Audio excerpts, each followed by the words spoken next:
Amigas Express, parte 2. Problema da aula de inglês. Ah, vocês estão aí. Perderam o concurso. Se a gente perdeu, não nada a ver. Mas eu ganhei, porque eu sempre serei boa em ganhar concurso. Você é quem fala. Mas inclusive na verdade. Tchau, tchau. Sai à frente.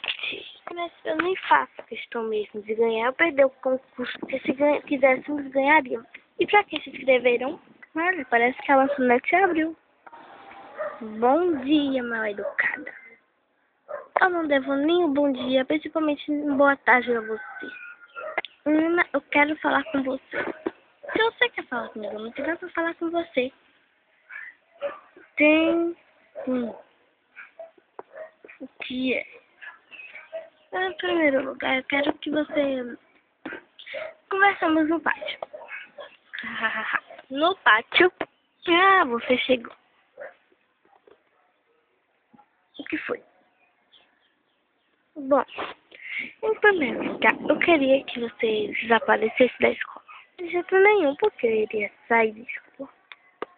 Porque eu não gosto de você aqui. E se você resolver ficar aqui, você vai sair do mesmo jeito. Não, acho que não vou sair porque eu não quero. Então você vai se arrepender desde o dia que você pisou aqui. Ah, tá. E continuar. O que será que a malvada da Britney vai fazer dessa vez? Você verá no próximo capítulo de As Best Friends.